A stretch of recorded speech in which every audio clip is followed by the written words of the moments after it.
Naoko Nemoto. Setelah menikah dengan Soekarno tahun 62, namanya diganti oleh Soekarno. Nama kamu, katanya, saya ganti menjadi nama Indonesia, yaitu Ratna Sari Dewi atau Dewi Soekarno. Nah, jadi ini tempat tidurnya, tempat istirahatnya beliau, ya.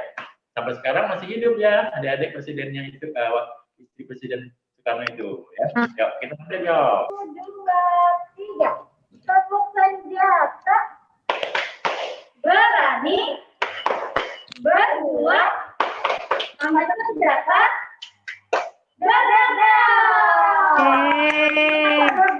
Diulangi. Nah, di sini ada senjata. Wah, pasti yang putra-putranya udah nggak sabar nih. Kemarin ada yang tanyakan, senjatanya apa ya saat perang dengan musuh Indonesia? Sekarang kita akan cari tahu.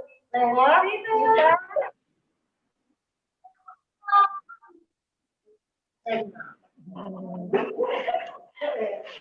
Nih, pasti adik-adik penasaran kan?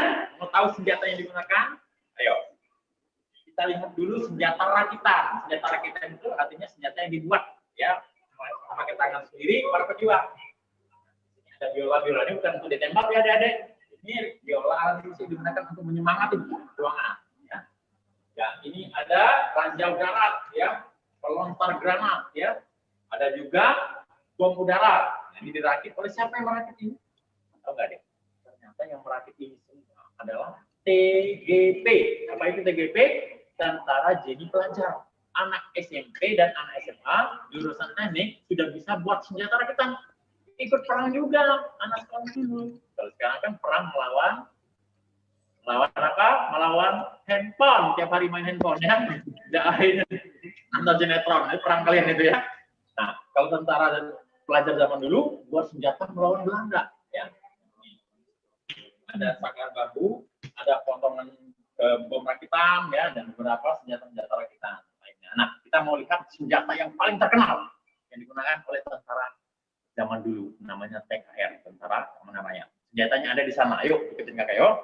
Kita lihat senjata yang paling terkenal yang digunakan oleh tentara kita. Biar tidak penasaran, ya.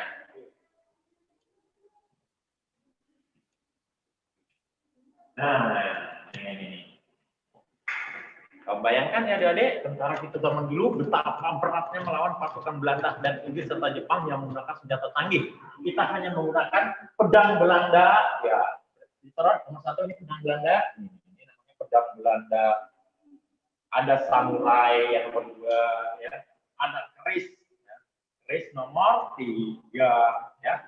Ada trisula. Nah, ini kan senjata yang bisa digunakan jarak dekat, ya. Kalau jarak jauh, senjata pistol, modern, nggak bisa. Nah, ini dia nih kakak mau perlihatkan. Ada bambu runcing. Wah, ngeri nggak? Ini senjata yang paling terkenal. Bambu, ujungnya runcing, makanya bambu runcing. Kalau ujungnya tumpul, namanya apa, Dede? Bambu tumpul, ya kan? Nah, ini karena runcing, ujungnya namanya bambu runcing, Kak. Nah, senjata yang digunakan. Ada bom molotov, dilempar api. Ada juga, ya, ranjau personil.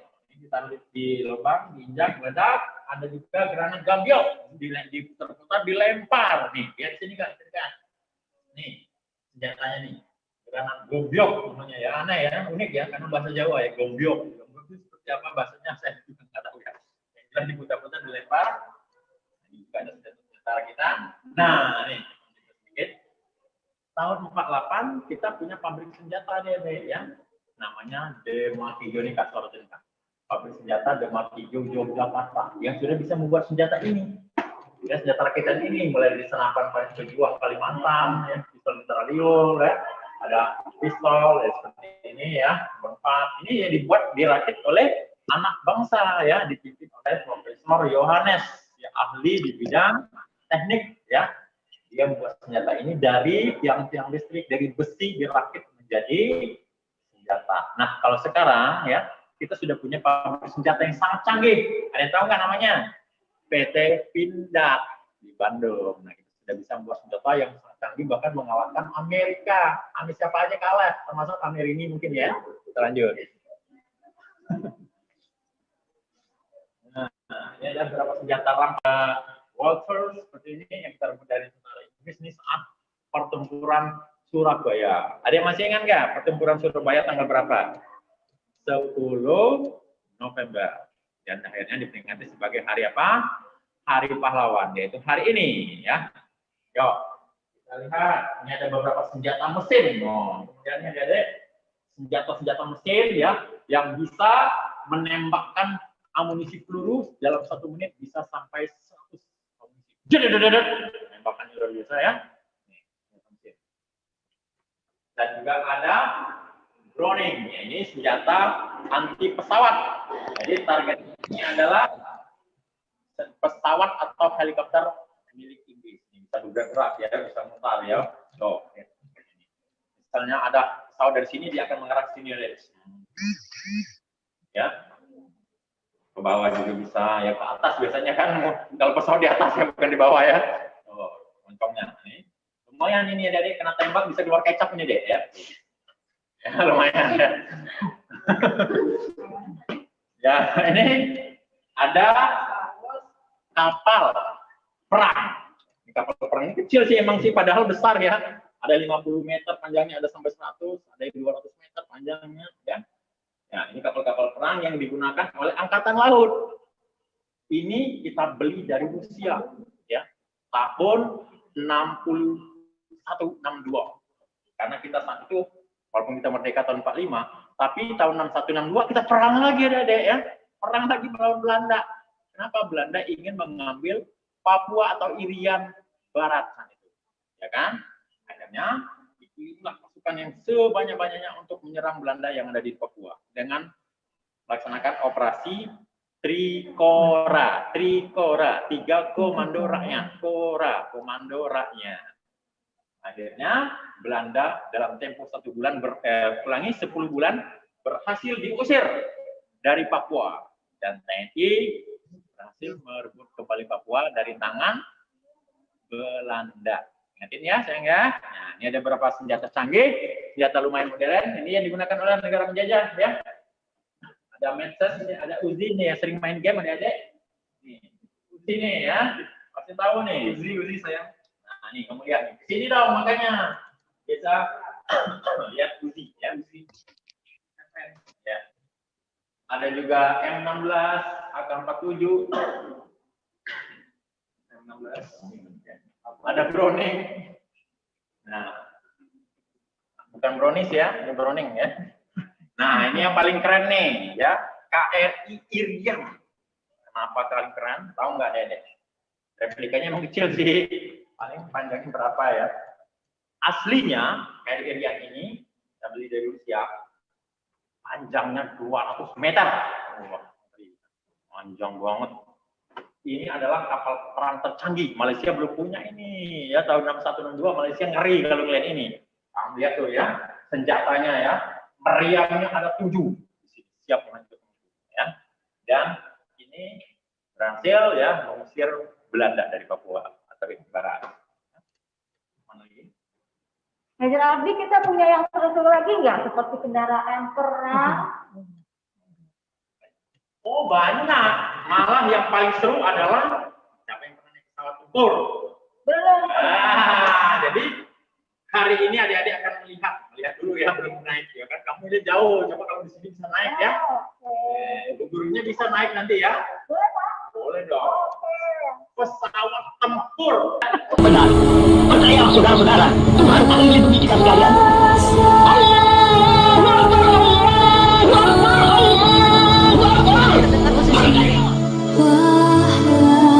Suaranya terdengar nggak Siti?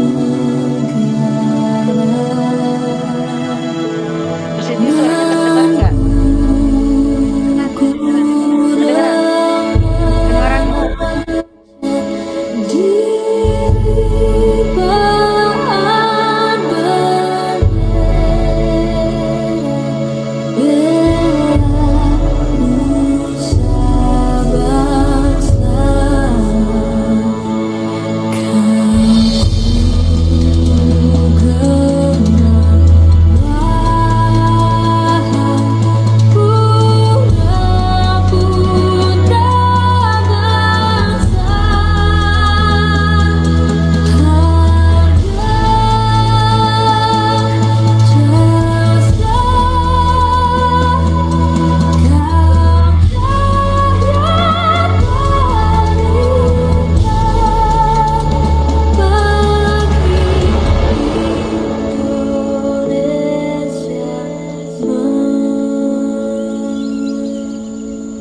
saya. Kita sudah selesai. Lanjut lagi, kita akan melihat kendaraan perang ya, kendaraan perang. Yo, kita lihat silakan dari live Zoom Museum Satria Mandala.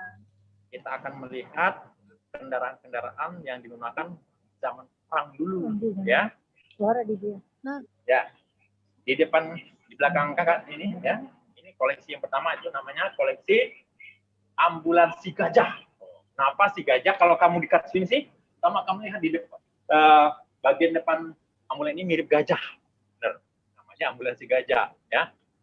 Ini kendaraan ini digunakan oleh Mayan Bandung, Bogor sebagai kendaraan untuk mengangkut korban-korban perang, ya, khususnya anggota TNI dan masyarakat, ya. Nah, ini. Karena saat itu, ya tahun 60-an, selain melawan Belanda dan Inggris, kita juga melawan musuh dari dalam, yaitu para pemberontak DITI, Khar Muzakar, ya. Nih, ambulannya ini ya, kamu lihat nih di dalamnya ya. Dulu serem sih ambulannya di dalam ini ya. Banyak mayat ya, banyak korban-korban perang. Ya, jangan masuk ya. Ya. Ntar keluar. Ntar bergerak mobilnya, dikirain korban. Nah, ada kendaraan tempur.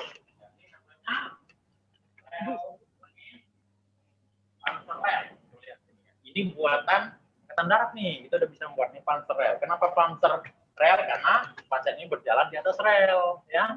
Ini untuk mengangkut personil TNI, ya, dalam melawan pemberontak, ya, seperti pemberontak DITI, ya, dan pemberontakan lainnya. Ya, ini kurang lebih sekitar 15 sampai 20 orang masuk ya di dalam ini, ya. Nah, ini ada mobil Dodge. Nah, lihat ini ya. Ini mobil dinasnya Pangdam, ya. Pangdam 14, Hasanuddin, ya, Kolonel M. Yusuf, ya. Oh.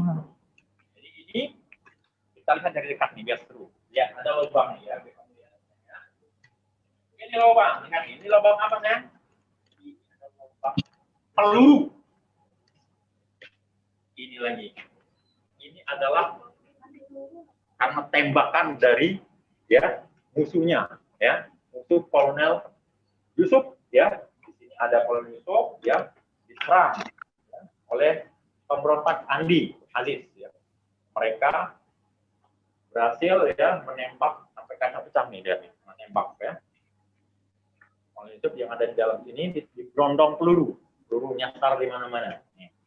Nih, banyak banget ya peluru, ya. Jadi sekitar tahun 1964 ya peristiwa itu terjadi, ya. Orang Pangdam pemimpin TNI ya disana oleh pemberontak di daerah Sulawesi ya selatan, ya. Ya, ada yang lebih seru lagi ya. Kita melihat pesawat tempur, guys, come on.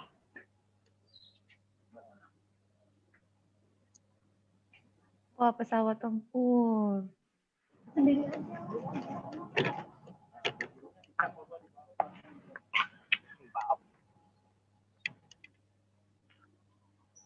Oke, Dede. Nih, lihat nih. Ini apa nih? Odong-odong ya? Bukan ya. Ini adalah pesawat yang dibeli pertama kali oleh Republik Indonesia, ya, tahun 47. Ya. Namanya pesawat Dakota. Namanya pesawat Dakota itu dari Amerika. Tapi setelah kita beli namanya diganti dong. Nama Indonesia. Karena yang beli orang Aceh pakai duit Aceh, namanya jadi pesawat Selawah. Pesawat apa? Selawah. Selawah itu bahasa Aceh, artinya gunung emas atau bukit emas. Karena di Aceh memang banyak emas. Nah, pesawat ini. Pesawat apa tadi namanya? Selawah. Dan ini dua fungsinya, Dede. Pertama sebagai pesawat kepresidenan, artinya membawa presiden untuk diplomasi atau mengunjungi negara lain. Yang kedua sebagai pesawat komersil. Karena kenapa, sayang? Karena tahun 48 pesawat ini ternyata tidak boleh lagi diterbangkan di Indonesia. Karena Belanda ngamuk, dia menyerang Jakarta dan Indonesia. Sehingga pesawat ini dititip di Burma, ya, dan dijadikan pesawat komersil, ya, untuk menggalang dana, ya. Ceritanya nih, gede ya tuh. Ya, dari sini, dari bawah nih ya, ya. Ini awal mula Garuda bukan Pak? Ya, awal mulanya cikal bakalnya Indonesian Airlines ya ini. Selawah Airlines ya. Selamat Hari Pahlawan. Oke, selamat Hari Pahlawan. Oke. Oke, kita doa dulu ya. Ya, silakan Benar Bu. doa dulu. Kita akan doa dulu selesai belajar. Let's pray together after we study. A'udzu minasyaitonir rajim. Bismillahirrahmanirrahim. Wal 'ashr. Innal insana lafi khusr illa alladziina amanu